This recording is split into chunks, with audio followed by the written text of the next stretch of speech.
The year is 1470. In the mountains of Thessaly, a bell rings one final time across a valley that will never hear it again. Inside the convent of St. Catherine, 23 women kneel in prayer. Their lips move in unison, forming words they've spoken every morning for years. But this morning, the words taste different, like ash, like goodbye. Outside the stone walls, the horizon bleeds red, not from sunrise, but from the banners of an empire that has already swallowed kingdoms whole. The Ottoman army doesn't march. It flows like a river of steel and fire, erasing everything in its path. Sister Eleni, the abbess, clutches a silver crucifix that has survived 3 generations. Her hands tremble, but not from fear. She knows what's coming. They all do. What they don't know, what no one could imagine, is that death would have been a mercy. Because what happened next wasn't written in any history book you studied in school. It was buried, erased, hidden beneath centuries of silence, until now. What the Ottomans did to these women wasn't just conquest. It was something far more calculated, something that historians are only now beginning to uncover. The question isn't whether you can handle the truth. It's whether you're willing to remember it. If you've ever wondered why certain stories vanish from history, while others are told again and again, you're in the right place. Here on Crimson Historians, we dig into the archives the world forgot, missionary letters, Ottoman state records, testimonies buried in Vatican vaults. Every view, every like, every subscription helps us pull one more voice out of the darkness. Now let's go back to that convent, because the bell has stopped ringing and the doors are about to break. To understand what happened to these nuns, you need to understand the machine that consumed them. 17 years earlier, in 1453, Constantinople had fallen, the jewel of Christendom, the city that had stood for over 1,000 years, gone in 53 days of cannon fire and blood. The Hagia Sophia, once the greatest cathedral in the world, was stripped of its crosses within hours of the conquest. Its mosaics were plastered over, its bells melted down. Within a week, the call to prayer echoed from its domes, where hymns had sung for 9 centuries. Sultan Mehmed II stood in the nave of that ancient church and declared it a mosque, not because he needed another place of worship, because he understood something most conquerors don't. You don't defeat a people by killing them. You defeat them by erasing who they were. The Ottomans didn't just conquer land, they conquered identity. When Mehmed looked west toward the scattered remnants of the Byzantine world, he saw wounds that refused to heal. Every church bell that still rang, every monastery that still stood, every cross casting shadows on conquered soil. These were declarations, acts of defiance, proof that the old world refused to die, and every nun who still prayed in Latin was a living reminder that faith could outlast armies. So the Sultan made a decision. If they will not convert, they will disappear, not through massacre. Massacre creates martyrs. Martyrs inspire resistance. Songs are written, stories are told, the dead become immortal. Number. The Ottomans had perfected something far more elegant, something that left no songs, no stories, no memory. Erasure. By 1470, this strategy had been tested across the empire. Greek monasteries in Morea, Serbian convents in the Balkans, Armenian churches in Anatolia. They didn't burn them all, they converted some, abandoned others. But the pattern was always the same. First came the offer, then came the silence.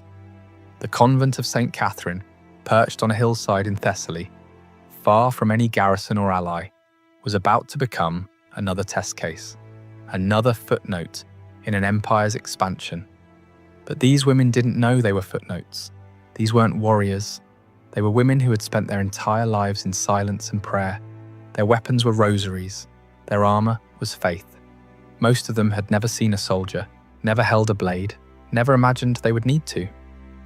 Sister Eleni had been abbess for 12 years. Before that, she had tended the sick in a village that no longer existed, swallowed by plague in 1448. She came to the convent not to escape the world, but to make sense of it. Sister Magdalena was 19. She had taken her vows only 2 years before. Her hands still bore the calluses from her father's farm.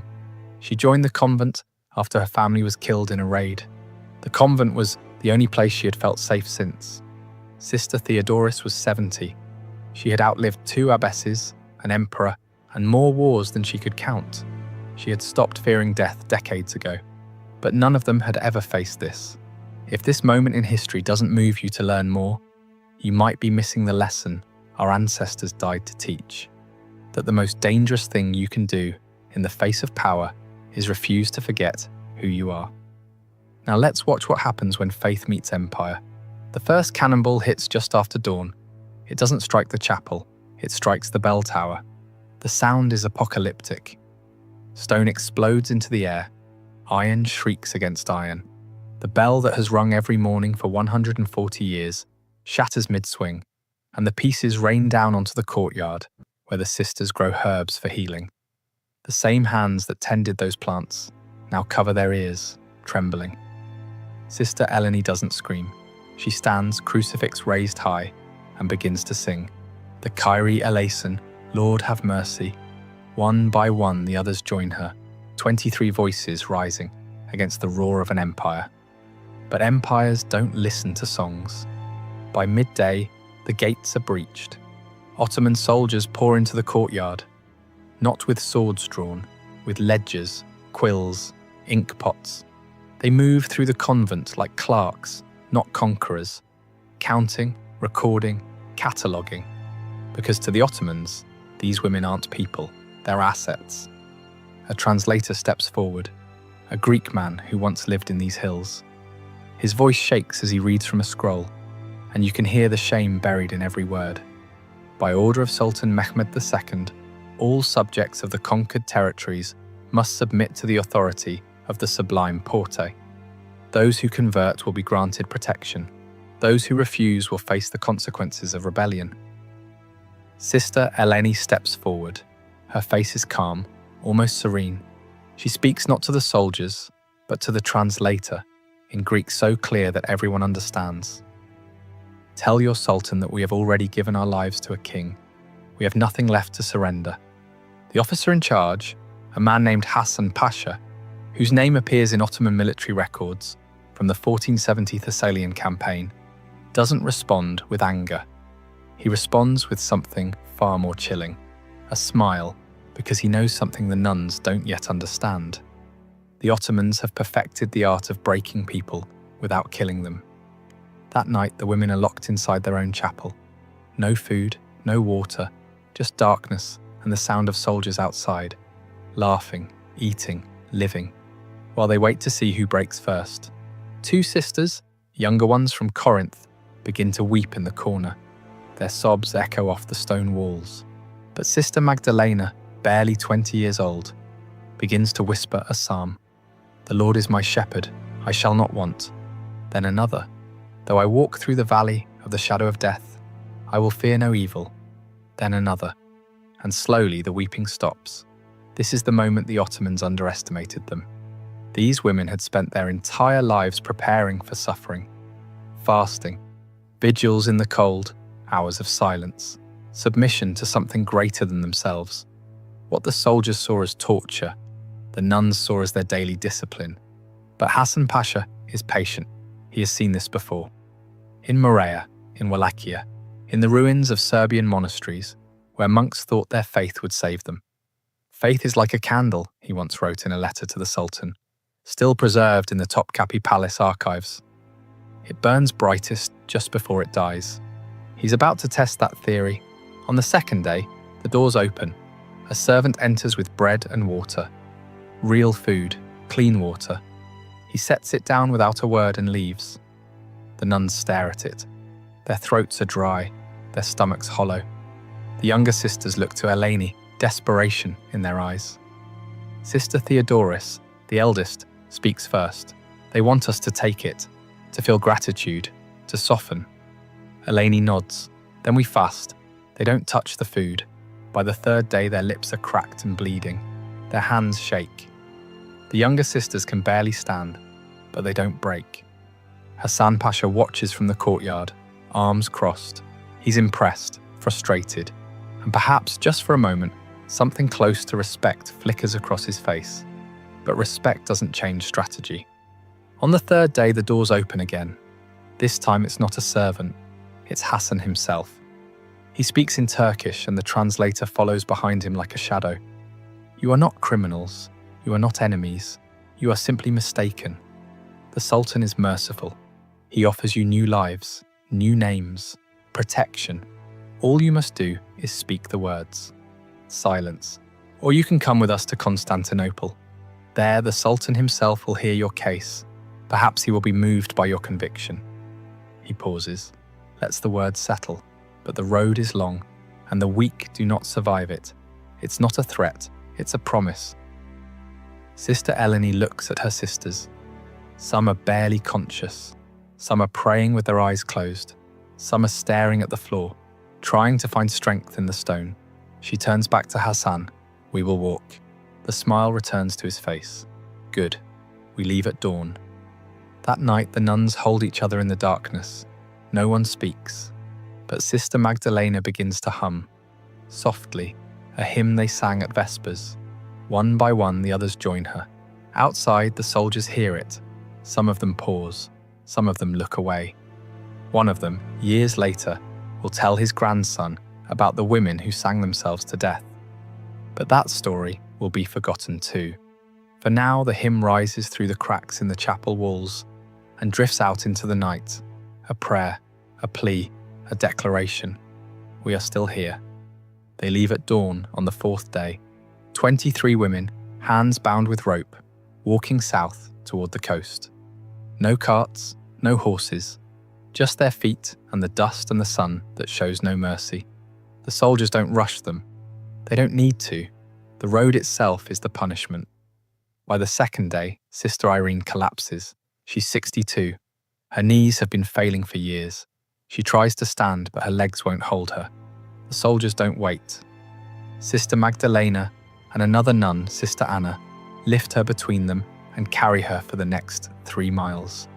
When they finally stop for the night, Irene is unconscious. By morning, she's gone. They bury her by the roadside with their hands. No tools, no ceremony, just dirt and whispered prayers. The soldiers watch, they don't stop them. Hassan Pasha makes a note in his ledger. 22 remaining. On the fourth day, it happens again. Sister Callista, who hasn't spoken since the siege, simply stops walking. She sits down in the middle of the road, closes her eyes, and doesn't get up.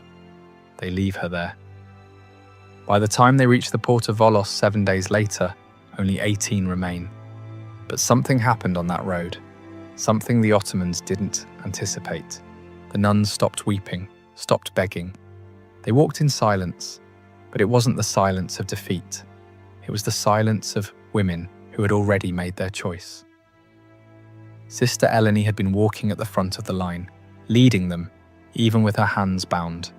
But on the morning of the 7th day, Hassan Pasha calls for her. She's brought to his tent, alone. What happens next isn't described in Ottoman records. It's described in a letter from a Venetian merchant who witnessed the aftermath. A letter discovered in 2003 in the archives of Dubrovnik. He writes, "I saw them bring her back at dawn. She could not walk. Her eyes, God forgive me, her eyes were open, but she was not inside them anymore. They dressed her in silk and paraded her through the camp as a convert. But when I passed close, I heard her lips moving. She was still praying, in Latin. Silently, she had not broken. They had simply taken her body and left her soul to wander."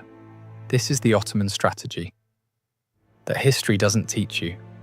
They didn't want martyrs. Martyrs inspire resistance. Songs are written, stories are told. The dead become saints. They wanted ghosts. Women who would walk, talk, eat, breathe, but would never be whole again. Living proof that rebellion was futile. Living warnings to anyone who thought faith could stand against empire. Sister Eleni walked with them the rest of the way to the coast, but she never spoke again, never looked anyone in the eye. She was there, but she wasn't. The younger sisters wept when they saw her. The older ones just prayed harder. At the port of Volos, they're loaded onto a galley, a massive warship with rows of benches and chains bolted to the wood. This is not a passenger ship. This is a vessel designed for control. Slaves, prisoners, cargo. The nuns are chained to the benches, wrists locked to iron rings. A ship's manifest, discovered in 1987 in Istanbul's Topkapi Palace Museum, lists them not by name, but by number. Religious captives, female 18, destination, imperial household, purpose, domestic service and conversion. That word, service, is doing a lot of work. The voyage lasts 12 days. The sea is not kind. Storms lash the deck. Salt spray stings their cracked lips. The ship pitches and rolls, and the women who have never seen the ocean vomit until there's nothing left. At night, the youngest, Sister Magdalena, whispers psalms beneath her breath. Her voice is faint, barely audible over the crashing waves. But the other prisoners, Greeks, Serbs, Italians, men and women chained beside them, turn their heads to listen. For a moment, the sea seems to still. When the ship finally enters the Bosphorus, the sisters see the skyline of Constantinople rise before them. Domes, minarets, walls that seem to stretch forever. The city gleams in the dawn light like a blade. For centuries, it had been called the city of the world's desire. Now, it would become their cage. From the docks, they march through narrow streets, lined with merchants, soldiers, and slaves. People stop to stare. Christian nuns among the captives are a rarity, even in an empire built on conquest. This is unusual. They're led past the ancient walls, through the imperial district, past gardens where fountains sing and peacocks scream, and then, in the shadow of Hagia Sophia, the great church that is now a mosque, they're forced to stop, to kneel.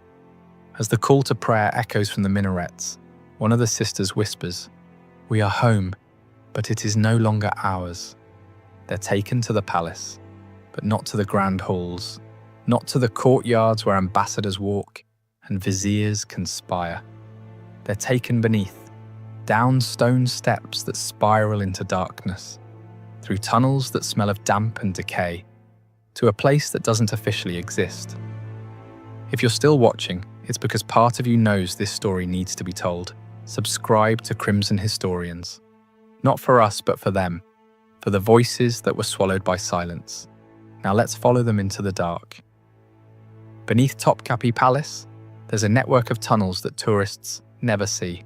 Storage rooms, servant quarters, forgotten corridors that wind through the bedrock like veins.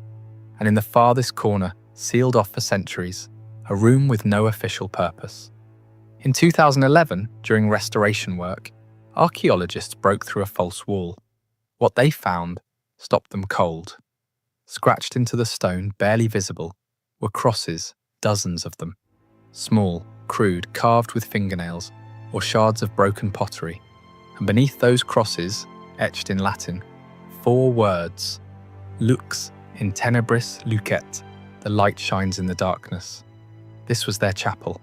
For months, maybe years, these women lived beneath the palace, working as silent servants by day, scrubbing floors, washing linens, tending fires for rooms they would never enter.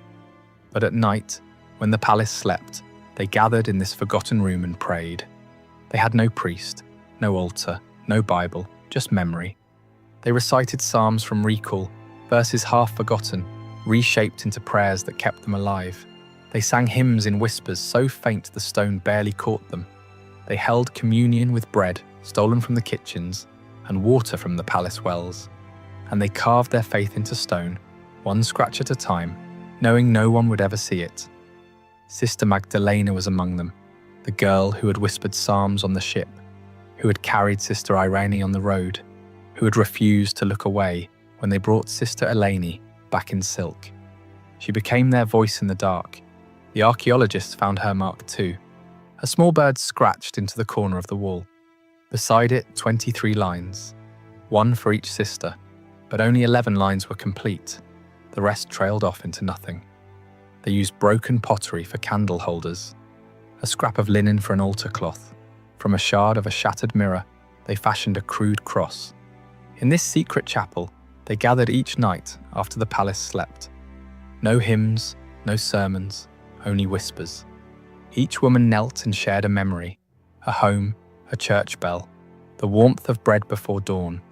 These memories became their new psalms, small offerings to a God who still listened in the dark. A Venetian prisoner, held in the palace for ransom in 1478, wrote of strange voices echoing beneath the harem. Women singing in Latin to a God not of this empire. For centuries, historians dismissed it as superstition, until they found the chapel. But here's what breaks your heart. The crosses stop. Halfway through the wall, the scratches become erratic, desperate. The lines deepen, as if carved with more force, more urgency. Then nothing. Ottoman records from 1482 mention a cleansing of the palace staff under the new sultan. Anyone deemed unproductive or resistant was removed. No details, no names, no burial sites, just one line in a ledger, written in neat Ottoman script: disposed. The nuns of St. Catherine vanished from history. 18 women who had walked 7 days through hell, who had crossed the sea in chains, who had carved prayers into stone in the dark, gone. But their chapel remained. A French diplomat in 1712 wrote about a rumour among the older palace servants, that on certain nights, if you stood in the lower halls, the air would grow cold, and if you listened closely, you could hear women singing in Latin. He dismissed it as superstition, the foolish beliefs of uneducated servants. But the walls don't lie. In 2011, when the archaeologists examined the chapel more closely, they found something else: traces of wax. Not from Ottoman candles, but from a different source, older, mixed with herbs, the kind of candles nuns made in convents. Which means they kept their vigil for longer than anyone thought possible, months, maybe years, carving crosses, whispering prayers, refusing to disappear. Sister Magdalena's bird was the last mark on the wall. Beside it, scratched so faintly it almost wasn't there, 2 words in Greek: we endure. But the truth is, they didn't just endure. They left something behind that empires couldn't erase. A room full of crosses, a prayer carved in stone, proof that faith could survive where walls and chains could not. The Ottoman Empire lasted until 1922, 600 years of conquest and power. But in the end, it was those scratches on the wall that survived. Not the Sultan's decrees, not Hassan Pasha's ledgers, not the silk they dressed Sister Eleni in, just 4 Latin words carved by women the world forgot. Lux in tenebris luce. The light shines in the darkness. So why does this story matter? Because it's not about religion. It's not even about the Ottomans. It's about what power does when it tries to erase people, and what happens when those people refuse to disappear. The Ottoman Empire lasted 600 years. They conquered 3 continents. They rewrote maps, languages, entire cultures. They turned the greatest cathedral in Christendom into a mosque. They ruled from the gates of Vienna to the deserts of Arabia, but they couldn't erase 18 women who scratched prayers into stone. Think about that. An empire with armies, cannons, endless resources, and the will to reshape the world, against women with nothing but fingernails and faith. And the women won, not in the way empires measure victory. They didn't reclaim their convent, they didn't convert their captors, they didn't live to see freedom, but they left a mark. History is written by the victors. But memory is written by the survivors. And sometimes survival looks like a cross carved in the dark where no one was supposed to see it. A prayer whispered in a language the conquerors tried to silence. A bird scratched into stone to remember the sisters who fell. Centuries later, we found it anyway. The philosopher Søren Kierkegaard once wrote, "Life can only be understood backwards, but it must be lived forwards." These women lived forward into darkness. They walked 7 days knowing they might not survive. They crossed the sea in chains knowing what waited on the other side. They descended into tunnels beneath a palace knowing they might never see sunlight again. But they carved their prayers anyway, trusting that someone, someday, would look backward and find them. You just did. In 2011, when the archaeologists stood in that hidden chapel, staring at those crosses, one of them asked a question that haunts me. How long did they keep the vigil? The wax traces suggest years. The depth of some carvings suggests desperate, repeated effort, which means these women gathered night after night, year after year, in absolute darkness, and refused to stop believing. Even when sisters disappeared, even when the scratches on the wall stopped growing, even when hope should have died, they kept carving. That's not just faith, that's defiance in its purest form. The Ottoman Empire is gone now, dissolved in 1922. Its sultans are dust, its armies are memory. The palace still stands, but it's a museum now. Tourists walk its halls taking pictures, unaware of what lies beneath their feet. But those crosses remain. And that Latin phrase, barely visible after 500 years, still speaks. Lux in tenebris lucet. The light shines in the darkness. It's from the Gospel of John, a verse about light that cannot be extinguished, about truth that survives even when everything else is taken away. Sister Magdalena carved those words, knowing she would never leave that palace, knowing her name would be forgotten, knowing the world would move on without her. But she carved them anyway, because she understood something that empires never do. You can conquer land, you can rewrite history, you can erase names from ledgers and bury bodies in unmarked graves. But you cannot kill what people carry inside them, and you cannot silence what they carve into stone. You've just witnessed one of history's darkest truths. If stories like this remind you how fragile humanity is, how easily voices can be erased, then subscribe to Crimson Historians and keep the past alive. Because some voices deserve to be heard, even if they were silenced centuries ago, especially then. The nuns of St. Catherine were meant to disappear. That was the plan. Erase them, break them, turn them into ghosts or converts or footnotes in Ottoman ledgers. But they didn't disappear. They're still here, in those crosses, in that Latin phrase, in the chapel that archaeologists found 500 years later. And now they're here with you, because you listened, because you remembered, because you refused to let their silence be the final word. Lux in tenebris luce. The light shines in the darkness, and the darkness has not overcome it.